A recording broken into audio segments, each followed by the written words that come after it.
ओम श्री अनंत कोटि ब्रह्मांड नायक राजाधिराज योगीराज पार ब्रह्म श्री सच्चिदानंद समर सद्गुरु साईनाथ महाराज आपकी जय हो। हे गुरुदेव, हे बाबा, आज श्री साईं सचरित्र का अध्याय 14 जिसका पठन होने जा रहा है। हे सद्गुरु, कृपा कर अपना आशीर्वाद दे कि जो भी भक्त इसका श्रवण करेगा उसे पुण्य लाभ मिले और उसके चित्त में उतरे। आइए अब शुरू करते हैं श्री साईं सचरित्र का अध्याय 14। नांदेड़ के रतन जी वाडिया, संत मौला साहेब, दक्षिणा मीमांसा, गणपतराव बोडस, श्रीमती तरखड़, दक्षिणा का मर्म। आइए अब जानते इस अध्याय 14 का पहला सार। श्री साईं बाबा के वचनों और कृपा द्वारा किस प्रकार असाध्य रोग भी निर्मूल हो गए, इसका वर्णन पिछले अध्याय में किया जा चुका है। अब बाबा ने किस प्रकार रतन जी वाडिया को अनुग्रहित किया तथा किस प्रकार उन्हें पुत्र रत्न की प्राप्ति हुई, इसका वर्णन इस अध्याय में होगा। इस संत की जीवनी सर प्रकार से प्राकृतिक और मधुर है। उनके अन्य कार्य भी जैसे भोजन, चलना फिरना तथा स्वाभाविक अमृतोपदेश बड़े ही मधुर हैं। वे आनंद के अवतार हैं। इस परमानंद का उन्होंने अपने भक्तों को भी रसास्वादन कराया और इसीलिए उन्हें चिर स्मृति बनी रही। भिन्न भिन्न प्रकार के कर्म और कर्तव्यों की अनेक कथाएं भक्तों को उनके द्वारा प्राप्त हुई, जिससे वे सत्व मार्ग का अवलंबन कर सके। बाबा की सदैव यही इच्छा थी कि लोग संसार में सुखी जीवन व्यतीत करें और वे सदैव जागरूक रहकर अपने जीवन का परम लक्ष्य आत्मानुभूति यानी ईश्वर दर्शन अवश्य प्राप्त करें। पिछले जन्मों के शुभ कर्मों के फलस्वरूप ही यह देह प्राप्त हुई है और उसकी सार्थकता तभी है जब उसकी सहायता से हम इस जीवन में भक्ति और मोक्ष प्राप्त कर सकें। हमें अपने अंत और जीवन के लक्ष्य के हेतु सदैव सावधान तथा तत्पर रहना चाहिए। यदि तुम नित्य श्री साईं की लीलाओं का श्रवण करोगे तो तुम्हें उनका सदैव दर्शन होता रहेगा। दिन रात उनका हृदय में स्मरण करते रहो। इस प्रकार आचरण करने से मन की चंचलता शीघ्र नष्ट हो जाएगी। यदि इसका निरंतर अभ्यास किया गया तो तुम्हें चैतन्य घन से अभिन्नता प्राप्त हो जाएगी। नांदेड़ के रतन जी। अब हम इस अध्याय की मूल कथा का वर्णन करते हैं। नांदेड़ यानी निजाम रियासत में रतन जी शाहपुर जी वाडिया नामक एक प्रसिद्ध व्यापारी रहते थे। उन्होंने व्यापार में यथेष्ट धनराशि संग्रह कर ली थी। उनके पास अतुलनीय संपत्ति, खेत और चरोहर तथा कई प्रकार के पशु, घोड़े, गधे, खच्चर आदि और गाड़ियां भी थी। वे अत्यंत भाग्यशाली थे। यद्यपि बाह्य दृष्टि से वे अधिक सुखी और संतुष्ट प्रतीत होते थे, परंतु यथार्थ में वे वैसे न थे। विधाता की रचना कुछ ऐसी विचित्र है कि इस संसार में पूर्ण सुखी कोई नहीं और धनाढ्य रतन जी भी इसके अपवाद न थे। वे परोपकारी तथा दानशील थे। वे दीनों को भोजन और वस्त्र वितरण करते तथा सभी लोगों की अनेक प्रकार से सहायता किया करते थे। उन्हें लोग अत्यंत सुखी समझते थे, किंतु दीर्घ काल तक संतान न होने के कारण उनके हृदय में संताप अधिक था। जिस प्रकार प्रेम तथा भक्ति रहित कीर्तन, वाद्य रहित संगीत, यज्ञोपवित रहित ब्राह्मण, व्यवहारिक ज्ञान रहित कलाकार, पश्चाताप रहित तीर्थ यात्रा और कंठमाला यानी मंगलसूत्र रहित अलंकार उत्तम प्रतीत नहीं होते, उसी प्रकार संतान रहित गृहस्थ का घर भी सूना ही रहता है। रतन जी सदैव इस चिंता में निमग्न रहते थे। वे मन ही मन कहते, क्या ईश्वर की मुझ पर कभी दया ना होगी?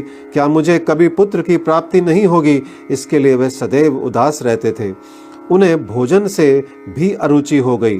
पुत्र की प्राप्ति कब होगी, यही चिंता उन्हें सदैव घेरे रहती थी। उनकी दासगणु महाराज पर दृढ़ निष्ठा थी। उन्होंने अपना हृदय उनके सम्मुख खोल दिया। तब उन्होंने श्री साईं समर्थ की शरण जाने और उनसे संतान प्राप्ति के लिए प्रार्थना करने का परामर्श दिया। रतन जी को भी यह विचार रुचिकर प्रतीत हुआ और उन्होंने शिरडी जाने का निश्चय किया। कुछ दिनों के उपरांत वे शिरडी आए और बाबा के दर्शन कर उनके चरणों पर गिरे। उन्होंने एक सुंदर हार बाबा को पहनाकर बहुत से फल फूल भेंट किए।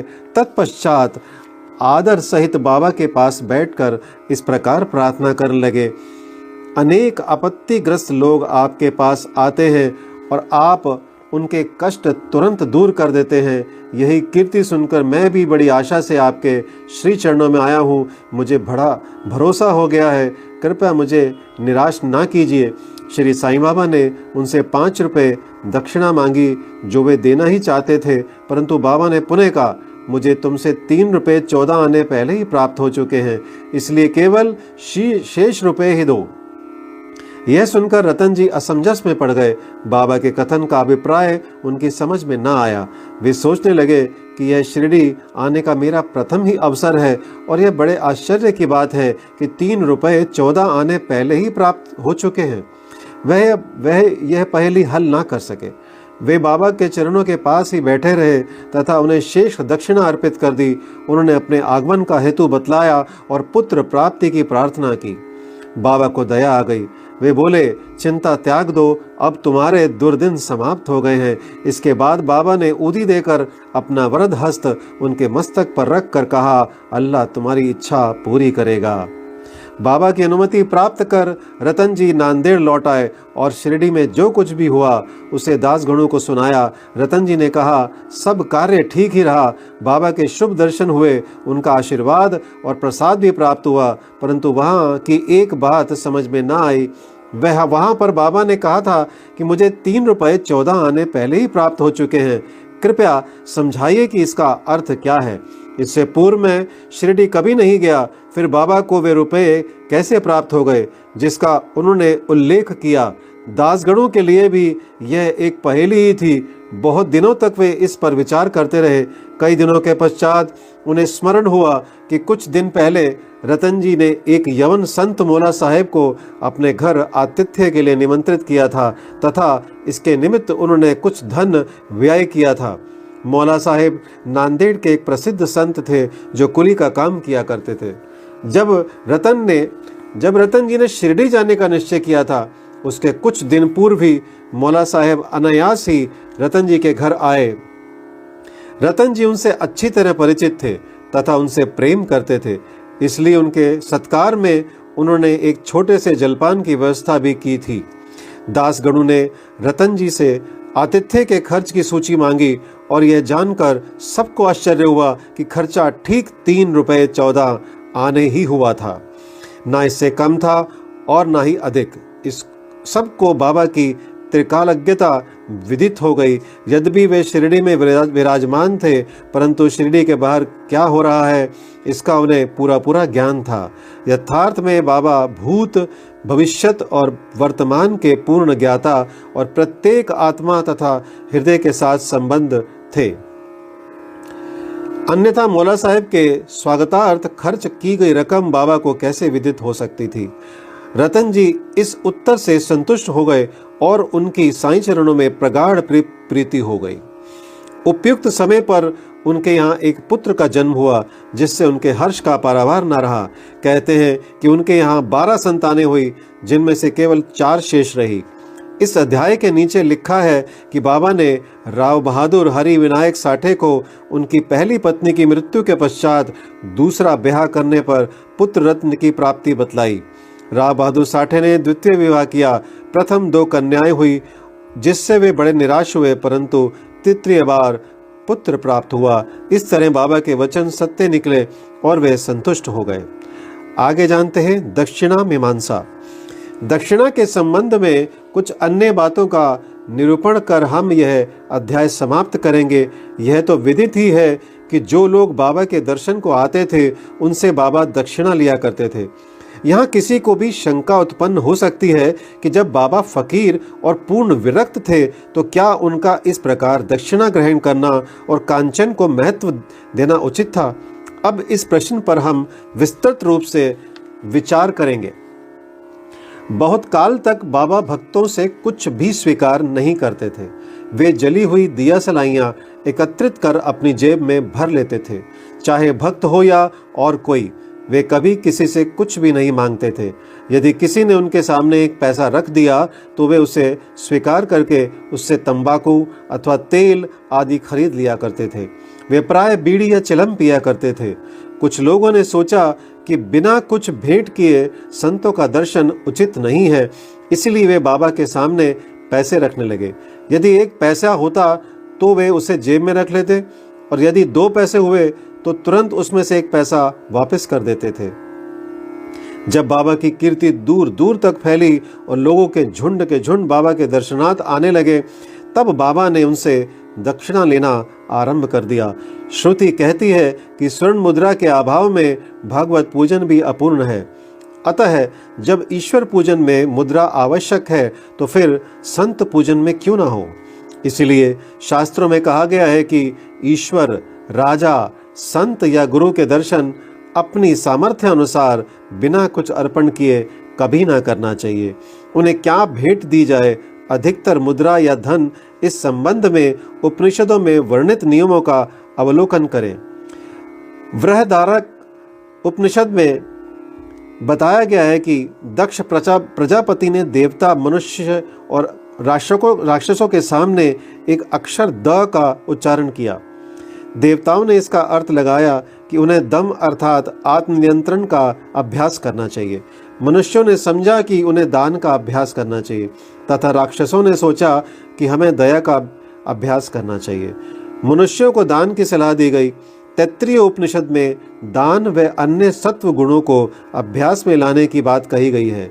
दान के संबंध में लिखा है, विश्वास पूर्वक दान करो, उसके बिना दान व्यर्थ है।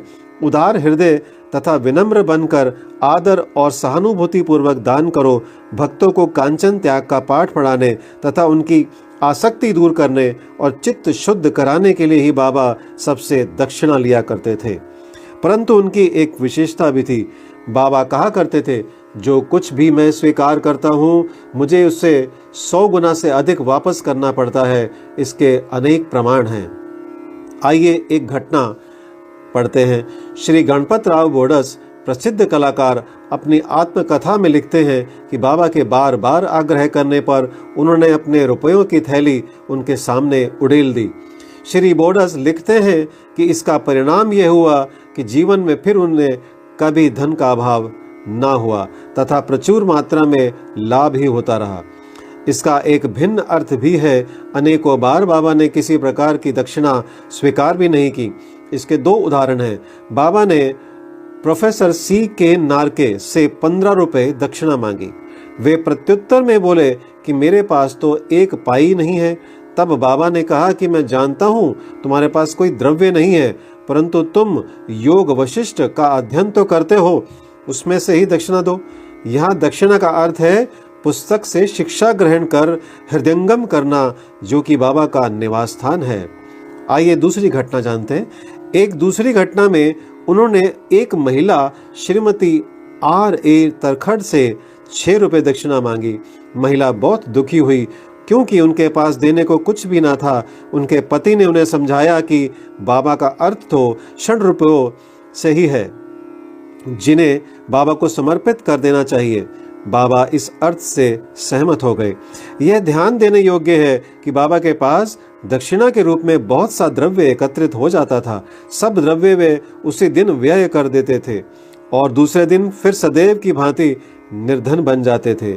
जब उन्होंने महासमाधि ली तो 10 वर्ष तक हजारों रुपया दक्षिणा मिलने पर भी उनके पास स्वल्प राशि ही शेष थी।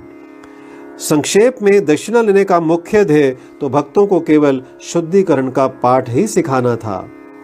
अब आगे पढ़ते हैं दक्षिणा का मर्म।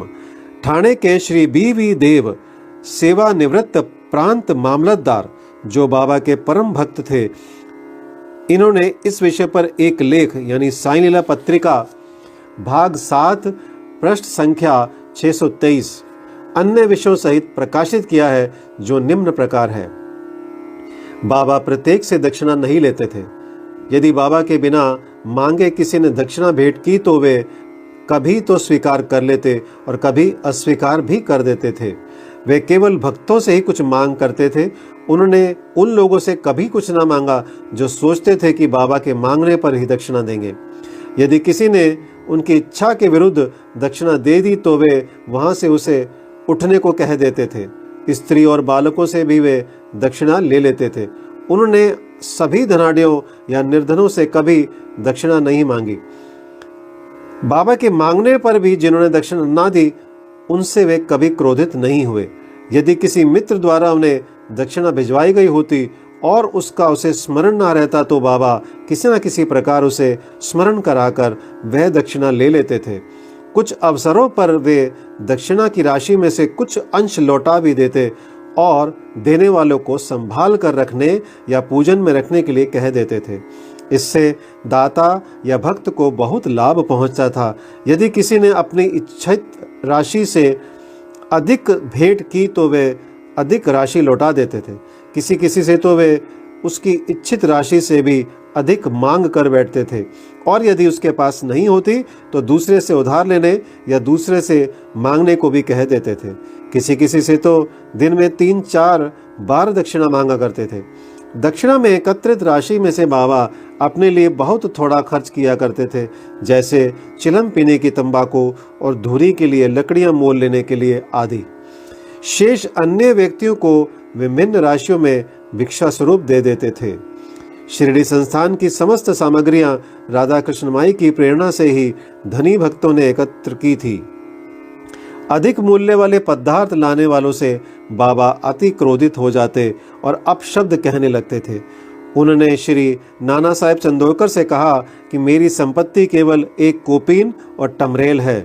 लोग बिना कारण ही मूल्यवान पदार्थ लाकर मुझे दुखित करते हैं।